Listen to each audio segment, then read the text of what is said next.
the salt water solution. Let's put them in here, leave them for a week. Then I'll take the water out and allow it to oxidise for a couple of days, and we'll look at the results.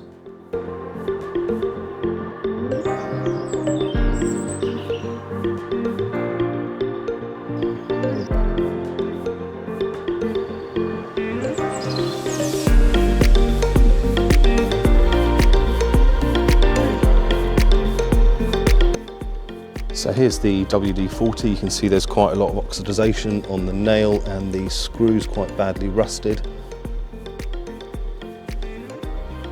This is now the Muc-Off. As you can see, it's in a worse state, quite a lot of rust coming off the screw. Again, the nail's oxidised quite badly. And here is the ACF50. Really impressed. It's been out there for a long time. It's clean, clear, doesn't show any signs of oxidisation or rusting. As I thought, it's the best all-round product to use, even though it is a bit more expensive, but it does the job.